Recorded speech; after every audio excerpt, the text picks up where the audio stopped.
Salve, salve! Sejam todos bem-vindos ao canal do professor Alex Nina.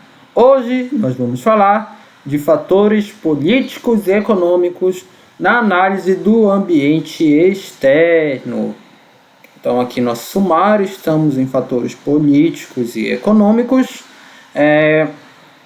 Fatores políticos e econômicos. Então, nós temos propostas políticas, indicadores macroeconômicos e a política econômica propriamente dita. Parece confuso para quem lê a primeira coisa, mas significa política é uma coisa, macroeconomia é outra, política econômica é outra coisa, tá bom? Então, claro, são coisas interrelacionadas, mas a gente vai falar um pouco mais disso. O que são propostas políticas? As políticas públicas podem beneficiar ou prejudicar um grupo de empresas ou o mercado como um todo. Eu vou dar o exemplo da Cogna. Antes dela ter esse nome, quando ela se chamava Croton, ela foi bastante beneficiada por uma política pública que era o FIES, que terminou um tempo desses, ou está para terminar, não posso dizer se já terminou, se não me engano esse ano de 2021, não importa. O importante é que ele diminuiu bastante o percentual de pessoas que eram financiadas pelo poder público para estudar numa faculdade privada. Foi um programa muito polêmico, inclusive por parte de alguns grupos, inclusive apoiadores dos governos da época, que eram os governos do PT. Acho que foi o Lula que criou o FIES, né? Depois a Dilma também manteve. E a Croton, o governo estava financiando o curso das pessoas. Então as pessoas assumiram dívida com o governo. Muitas pessoas não pagaram, mas só que o governo pagaram as matrículas dessas pessoas. Se discute muito se na prática as pessoas tiraram por tirar um curso, e hoje se tem um grande número de pessoas com ensino superior sem qualidade, enfim, né? Mas para a empresa Cogna, isso foi excelente. Então você vê o crescimento da empresa justamente coincidindo com essa política pública do FIES. E quando o FIES começou a diminuir, ela caiu um pouco. Isso aqui é o lucro líquido. Ele cai também em função da empresa ter que fazer novos investimentos para crescer. Então não foi só assim, acabou o FIES, acabou todo o lucro. Não, teve outras, eles usaram o lucro que sobrava ainda para outras coisas. A empresa está buscando se reestruturar, está diante do novo cenário, inclusive do coronavírus, mas meio antes do coronavírus já era um problema para a empresa esse final do FIES, tá? Mas no momento ali de 2012 ou até antes foi benéfico. A ação do governo também pode prejudicar uma empresa, como no caso das corrupções de estatais. Então, ainda no governo do PT, pelo menos quando foi descoberto, né? Corrupção na Petrobras pode ter superado 6,2 bilhões. Isso é uma notícia de 2019. Então todo mundo se lembra lá do Petrolão, dos casos de corrupção. É uma empresa que tem um controle do governo, mas o governo ele controlou de forma a fazer ali a corrupção. Então o governo tem essa participação também. Especulações em torno da atitude do governo são comuns na própria Bolsa de Valores. Então esse é o gráfico aqui de cotação de uma empresa chamada Forja Taurus, que é a empresa que produz armas. Então, aqui a gente está falando do ano de 2018. O que aconteceu aqui nesse período? A eleição no Brasil. Foi eleito o presidente Bolsonaro. Quando aqui no início aqui é o primeiro turno, tá? Então a empresa estava aqui, quando o Bolsonaro começou a crescer nas pesquisas, as ações dela começaram a subir. Quando terminou o primeiro turno e ficou claro que o Bolsonaro de fato ia ser o presidente do país, as ações dela, subiram bastante. Aqui nesse dia foi o dia que ele assumiu o poder. Então por que elas caíram tanto? Porque foi um Twitter, apareceu no Twitter ou no Instagram, não sei, um vídeo de 5 segundos comemorando a festa da vitória no mesmo dia, que foi no domingo, e dizendo que ele ia acabar com o monopólio da venda de armas no Brasil, que é essa empresa que ela monopoliza a venda de armas. E aí, no outro dia, na segunda-feira depois da eleição, lembro disso, ela caiu bastante, tá? Então, tudo isso é especulação, a expectativa de ganhos com a empresa conforme o poder público vai agindo, tá? Isso é interessante. A legislação costuma ser um fator de influência estrutural no ambiente de negócios de um país. Então, no Brasil, nós temos a Lei das SAs, tá? Lei 6.404, Estatuto de Microempresas, a Lei 9.841, conjunto de leis tributárias, a CLT, que regulamenta lá as leis trabalhistas. Aliás, conjunto de leis trabalhistas também tem, e tributárias. Trabalhistas fica melhor, né? Trabalhistas. Há crime de leis ambientais, que também é importante para as empresas, tá? Para elas se adequar à questão ambiental. Tributária, na verdade. Lei trabalhista é consolidação, o nome. Então, a lei tributária no Brasil ela é muito extensa, se reclama muito disso, né? Tem várias leis. E aqui a CLT, a lei é 13.467.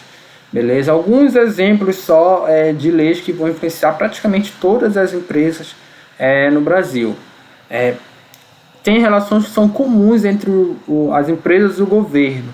Então, os lobbies na bancada do agronegócio, no Brasil, em teoria, não é permitido, mas na prática acontece, né? Você sabe que existe um grupo de deputados, senadores que são ligados ao agronegócio, não estou nem falando se são bons ou são ruins, mas existe isso. A bancada da bala também, né, relacionada ao mercado ali de armas, e a bancada da Bíblia também, né? Embora a religião não seja uma organização com fins lucrativos, você sabe que na prática não é sempre isso que acontece.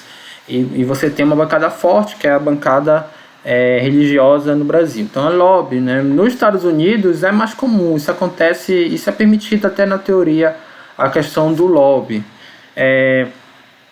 Mas na prática isso acontece em todos os países.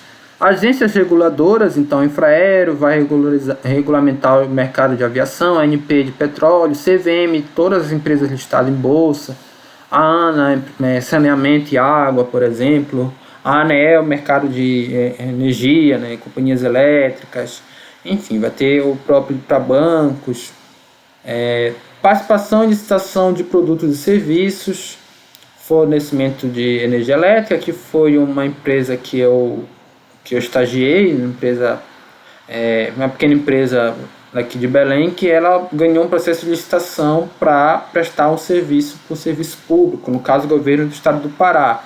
E lá eu fiz um estudo sobre a viabilidade do licenciamento ambiental no estado do Pará, na época que eu estava me formando em administração. Então, as empresas podem ganhar essas licitações. No caso das companhias elétricas, elas ganham uma comissão para atuar, aí uma concessão, no nome técnico, para atuar num período muito extenso, fornecendo, distribuindo ou gerando energia num determinado estado, né? Geralmente são 30 anos.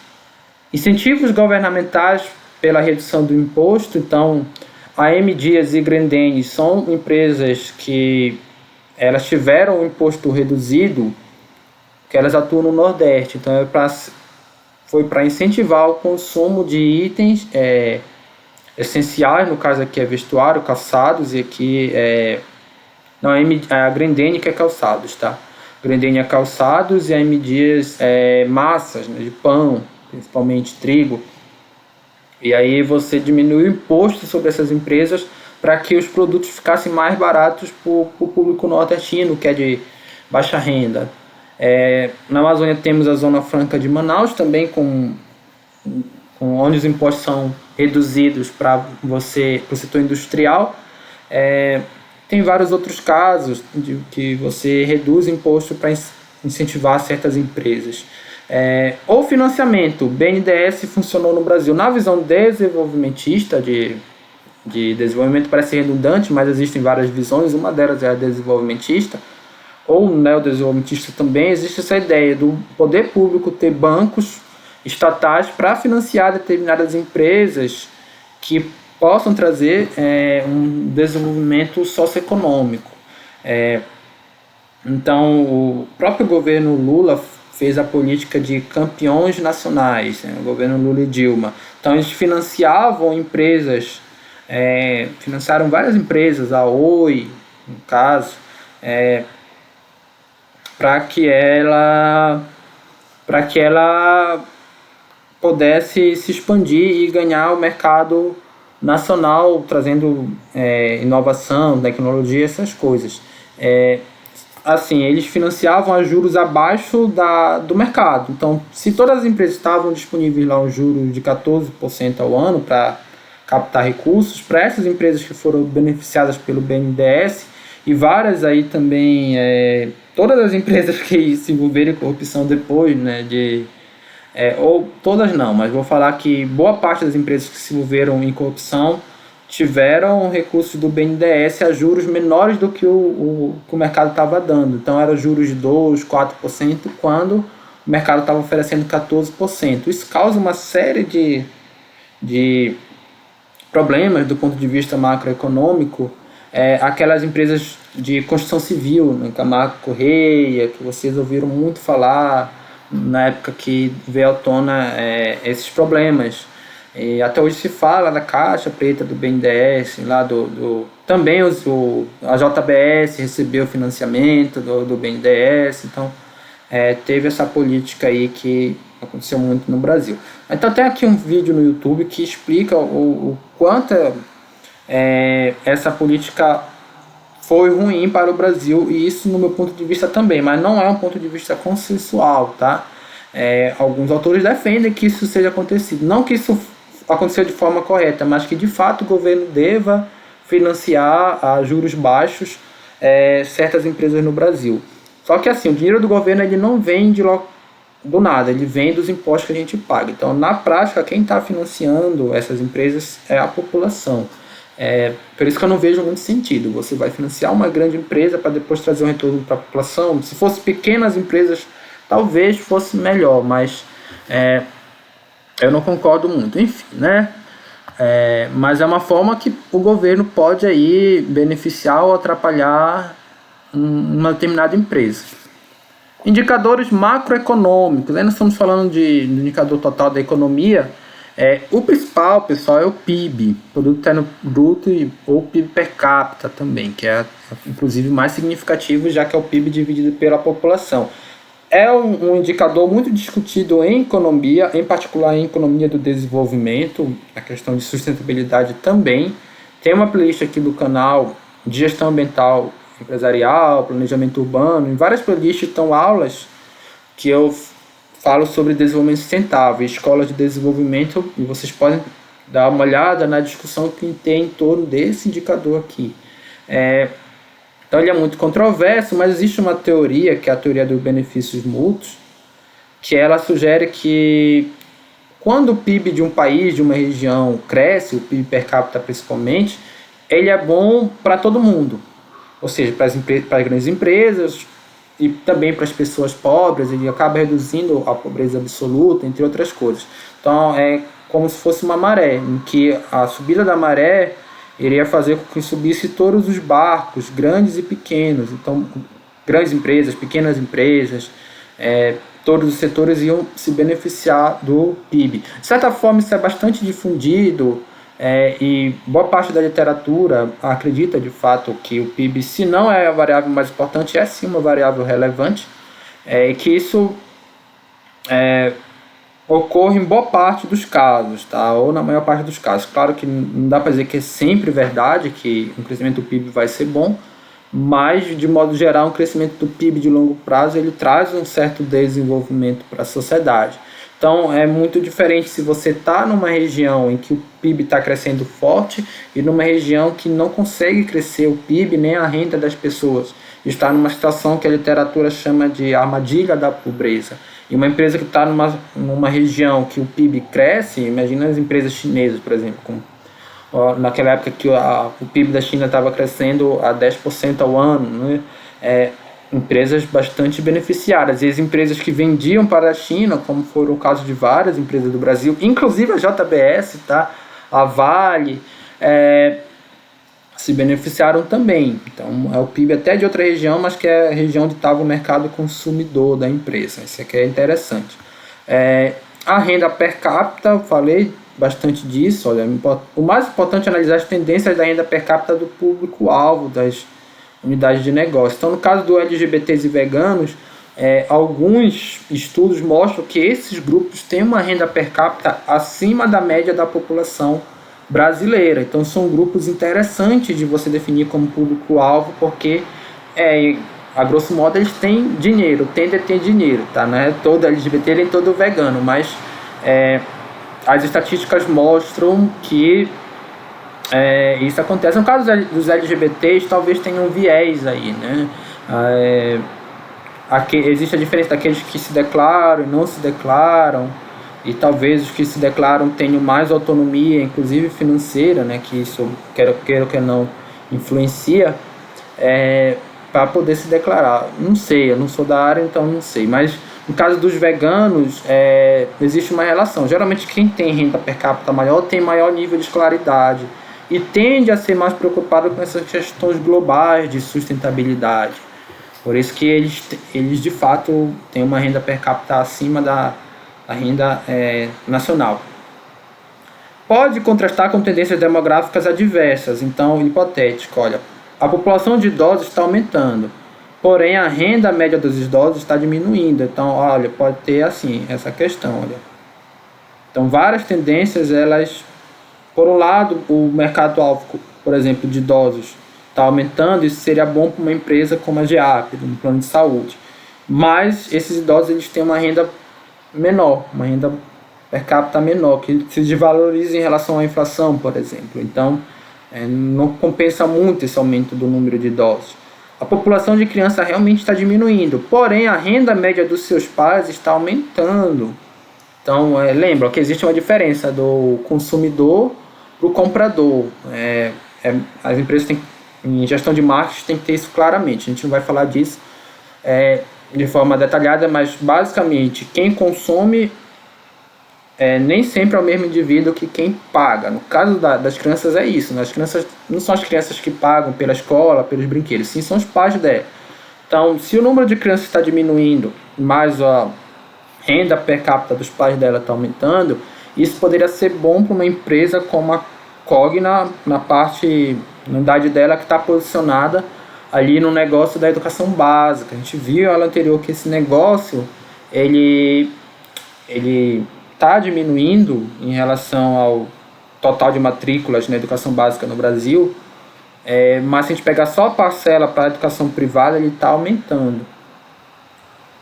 Aqui alguns exemplos da Sanepar, né? Número de vagas de emprego no setor do Paraná. A gente falou de renda per capita, mas tem também a questão do emprego. Então a evolução do emprego no estado do Paraná é interessante para a Sanepar. Por quê? Quanto mais pessoas estiverem empregadas, a inadimplência, que é um fator muito importante para essas empresas que fornecem água, esgoto e energia, ela diminui. Então, sempre a inadimplência diminui, os lucros da empresa vão aumentar. A política econômica, no caso do Brasil, tem um conjunto de políticas governamentais, no caso do Brasil não, todos os países, né? A política econômica, ela relaciona ao conjunto de políticas governamentais que interferem diretamente na economia do país. Então, essas políticas que a gente falou aqui, elas não necessariamente vão ser uma interferência direta, né? Mas aí você tem no Brasil esse tripé macroeconômico, que é o câmbio flutuante, a meta da inflação e a meta fiscal. Câmbio flutuante é você não tentar controlar a relação do dólar com o real.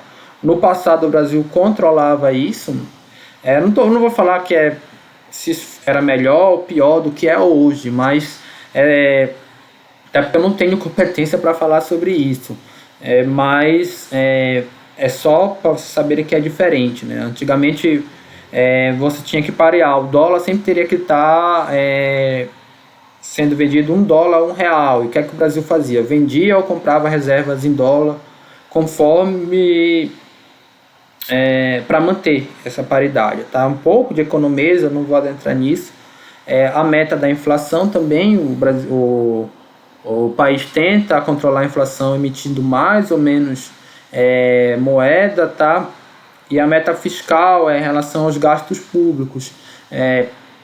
Você tentar... Atualmente está valendo a regra do ouro, que você controla o orçamento conforme o crescimento do PIB, da economia. Então o orçamento ele não pode crescer mais do que o próprio PIB. Hoje tem uma regra que foi estabelecida no governo Michel Temer, mas antes disso tiveram outras regras de controle dos gastos públicos, a lei de responsabilidade fiscal, as próprias leis que são constitucionais, o plano plurianual, lei orçamentária, lei de diretrizes orçamentárias. Então isso são basicamente esses 3 fatores que tratam da política econômica do Brasil, tá? Meta da inflação, a inflação é o valor do dinheiro no tempo. Então, inflação de dinheiro perde valor, é o mais comum que ocorre no Brasil. Então, é só vocês pensarem que R$100 há 10 anos atrás, você conseguia comprar mais coisas que R$100 hoje. O preço dos produtos, eles, entre aspas, valorizaram. Por isso que o salário mínimo também tende a acompanhar, né? Pelo menos deveria acompanhar. Deveria não, né? Se é para ter um salário mínimo, deveria, mas não é consensual de que ter um salário mínimo é bom ou ruim, né? Autores como Milton Friedman discordam de que o salário mínimo é bom para a sociedade, mas enfim, em tese o salário mínimo deveria acompanhar a inflação, nem sempre isso acontece. A deflação ocorre quando o preço dos produtos na prática diminui, mas é menos comum no Brasil.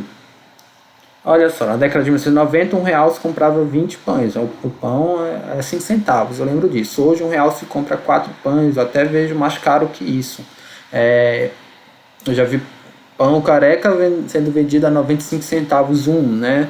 Então, para vocês verem como é que o dinheiro se desvalorizou com o tempo. Claro que o salário das pessoas também é maior, né? Então, tem que ver qual é a variação real, né? Você vai pegar, por exemplo, o salário mínimo e comparar com a inflação para ver se houve de fato um aumento ou não. O principal indicador de inflação é o IPCA, o Índice de Preço ao Consumidor Amplo.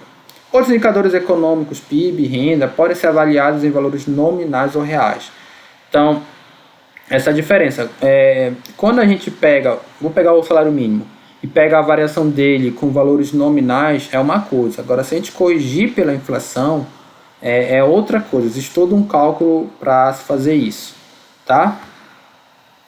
Principais mecanismos de controle da inflação: a taxa de juros básica, a Selic.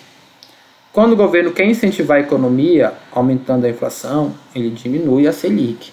Então foi o que o governo fez agora na crise do coronavírus. A Selic chegou a 2%, que foi a mínima histórica do Brasil. Ou seja, se você emprestasse dinheiro para o governo, você pode fazer isso comprando um título público, ele ia estar rendendo 2% ao ano. Quando no passado ele chegou a render 15%, 16%, na época do governo Dilma. Praticamente desde lá a taxa Selic vinha reduzindo, mas ela chegou ao mínimo na pandemia. Por quê? O governo precisava incentivar a economia diante da crise do coronavírus. Quando quer conter a inflação, aumenta a Selic. Só que esse incentivo à economia, ele vai aumentar a inflação. Em uma hora a conta vai bater. E aí o governo vai ter que aumentar a Selic. Foi o que eles fizeram recentemente, na última reunião do Copom, né, o Comitê de Economia Nacional. Eles aumentaram a Selic de 2% para 2,75%. Acaba que também o valor da Selic influencia no preço do dólar. Tem uma relação aí também nas ações, mas isso eu não vou adentrar, que é também mais complexo. Base monetária é o total do dinheiro do país. O que acontece se o governo imprimir muito dinheiro? Se o governo imprimir muito dinheiro, o preço das coisas sobe. Basicamente é isso que acontece, tá? Explicando a grosso modo. Então tem mais sobre isso aqui, um vídeo da Selic, se vocês quiserem se aprofundar nessas temáticas. Por isso que imprimir muito dinheiro não vai resolver. Imagina que todo o país só tivesse R$1.000 e, sei lá, deixa eu pensar, e o pão fosse vendido a R$1. E aí você imprime mais dinheiro e agora o país tem R$2.000. só que o preço do pão vai passar a ser R$ 2, então não vai mudar muita coisa, tá? A meta fiscal, controle do orçamento público. É uma série de leis que disciplinam a arrecadação e desempenho dos gastos públicos. Então são aquelas que eu já falei, olha. Plano plurianual, lei de diretrizes orçamentárias, a lei orçamentária anual e a lei de responsabilidade fiscal. Visam basicamente a transparência e o controle do endividamento público. No Brasil, a meta geralmente é superávit, ou seja, gastar menos do que se arrecada. Se o endividamento público aumentar, o governo terá que aumentar os impostos sobre a economia.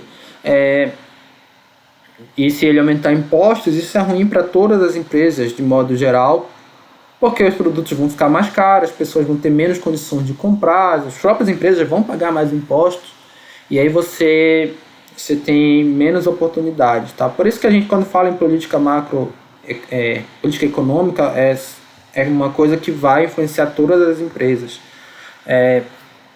Aqui, câmbio flutuante. A política de câmbio é principalmente pautada na relação real-dólar. Claro que o câmbio está relacionado à relação do real com qualquer outra moeda global, peso argentino, franco suíço, né, o iene japonês, mas o principal é o dólar, que é a moeda mais importante do ponto de vista global, moeda de referência para todas as outras.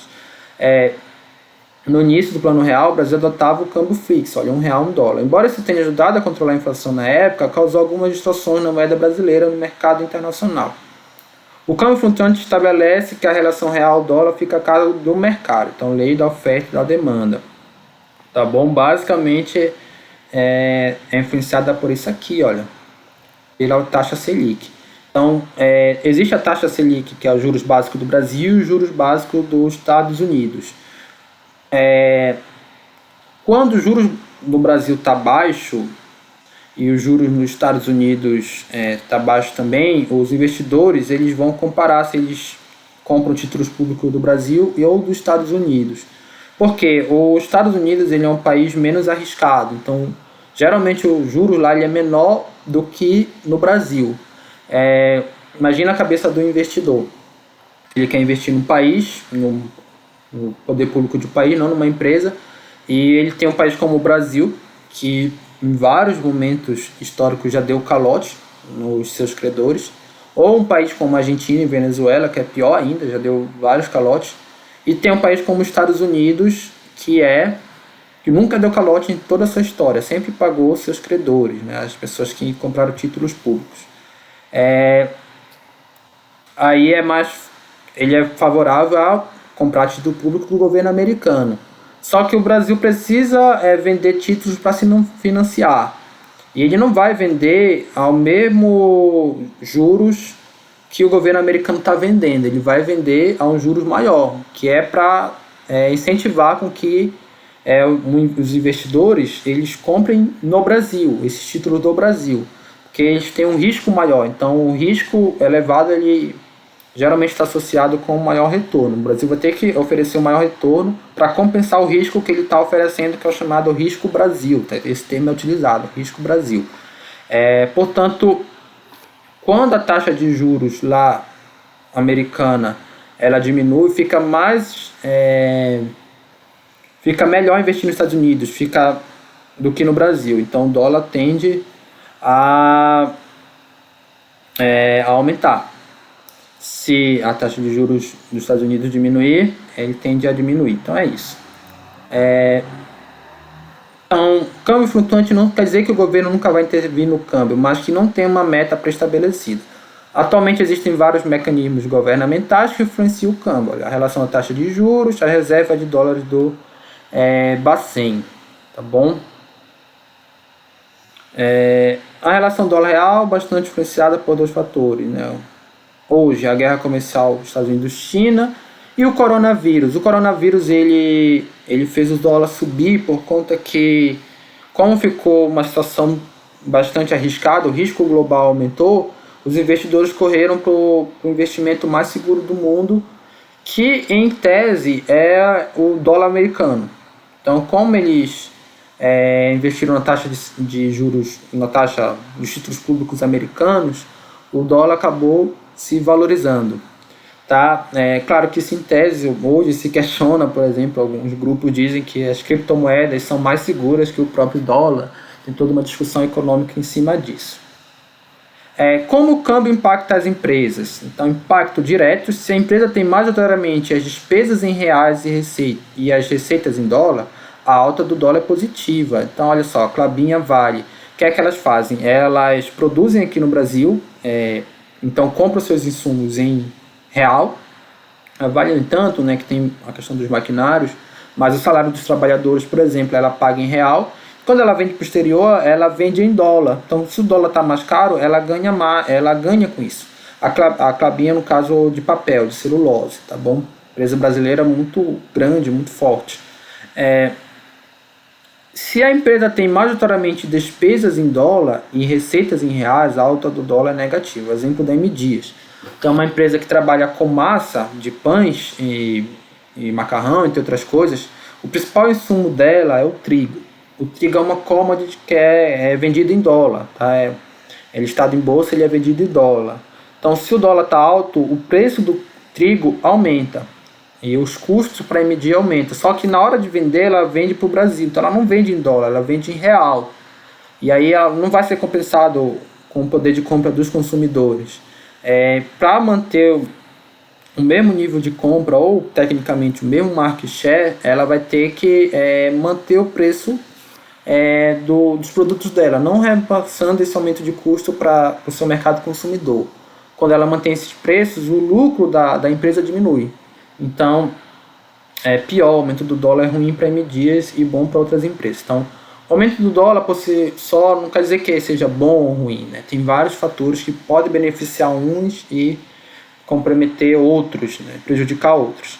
Impactos indiretos. Olha, impacto em cadeias que atingem todos os mercados. Exemplo, a alta do dólar aumenta o preço da gasolina, logo os custos de transporte de insumos. Vocês lembram da greve dos caminhoneiros, né? Que a gasolina foi parada, era para tentar controlar o preço da gasolina. E se aumenta o preço da gasolina, o transporte fica mais caro. E isso é repassado no preço dos alimentos, enfim, né? De várias coisas aí que praticamente todos os produtos dependem de transporte em sua cadeia produtiva. Swaps cambiais são mecanismos utilizados pelas empresas para se proteger das flutuações cambiais. Baseia-se em contratos de compra e venda futura de insumos a um preço pré-fixado. Parece que ficou confuso, mas considere que hoje o dólar está a R$5, hoje está mais caro. E o preço da saca do trigo seja $250, ou seja, R$250. A M Dias pode firmar um contrato de compra de saca de trigo a preço corrente, ou seja, esse preço aqui, $1, R$1, se prevenido de possíveis altas. Então, a gente está em 2021.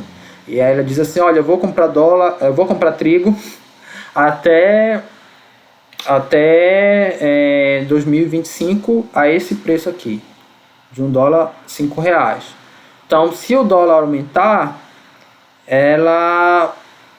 os fornecedores vão ser obrigados por contrato a vender para ela nesse preço.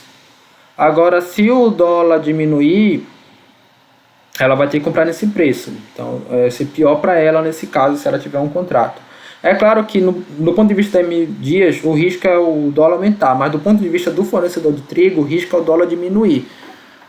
Então, para diminuir riscos, ambas as empresas, é bom para ambas as empresas ter mais previsão em relação às suas vendas e compras, porque é melhor, por exemplo, para você elaborar um orçamento, né? Você saber quanto é que você vai ter de receita e despesa no futuro, isso é bom para a tua gestão. Então, por isso que se faz isso, é uma forma de você reduzir risco. O benefício para a empresa é esse, ele pode planejar seus custos.